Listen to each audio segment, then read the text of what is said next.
Thanks for watching Mid-Morning this Thursday. A couple of days ago, news about flossing stirred up quite a conversation on our panel. We've been told for years to floss, but the Associated Press found out the effectiveness of flossing had never been thoroughly studied by the government. The research found the studies that had been done to support flossing were weak or very unreliable. So we brought in a dentist, Dr. Bryan Laskin from Lake Minnetonka Dental, the brave soul to come in here and answer all of our questions. Are you ready for this? Oh yeah, thanks for having me. I appreciate it. Well, let's just start with what this was saying, because it basically said that there was no actual evidence that flossing does any good. Exactly, yeah. The report says that there's not enough body of evidence to prove that flossing prevents any oral disease, which is very different than saying it's not effective or disproving it.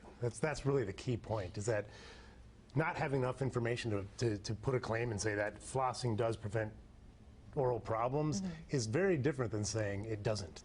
So have you been getting a lot of questions about this since this study came out just within the last week? Oh yeah, yeah. There's a lot of people that are very passionate about it, because if you told me that eating pizza made you healthy, yeah, or maybe it doesn't make you unhealtly, I'd be eating pizza every day. My brother-in-law That's kind of what's going said whether you're a Republican or a Democrat, this is something you can get behind. No flossing. Exactly. You may have heard before that people don't like to floss, and so if giving them an opportunity to go, ooh, I don't have to, is a powerful message. Well, we have a religious flosser with us today.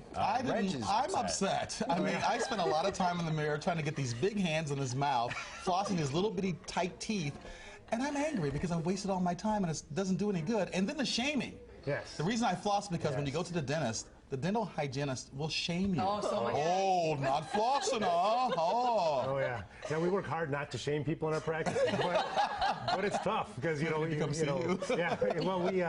The thing is, just like you said, is that the people that do floss recognize. If you go for a while without flossing, then you do floss and you recognize that there's bleeding, which is a sign of inflammation.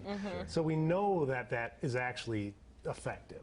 The fact that there hasn't been the studies that have been funded to prove it doesn't mean that it's not effective. I haven't seen a study that says washing your car in the wintertime in Minnesota prevents the car rusting, but I know if there's salt on my car, it's going to rust, and that's kind of the same thing with floss. So my flossing's not in vain. No.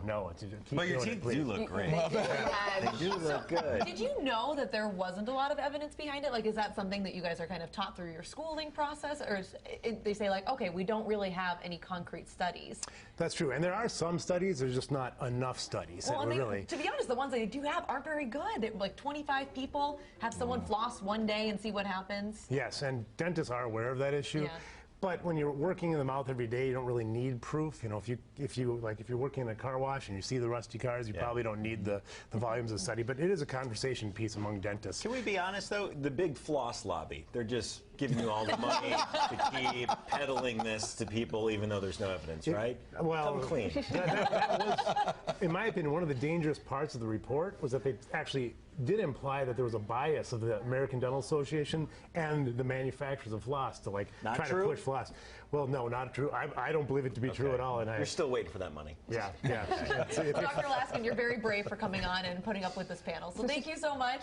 I guess we'll keep flossing. Thank you.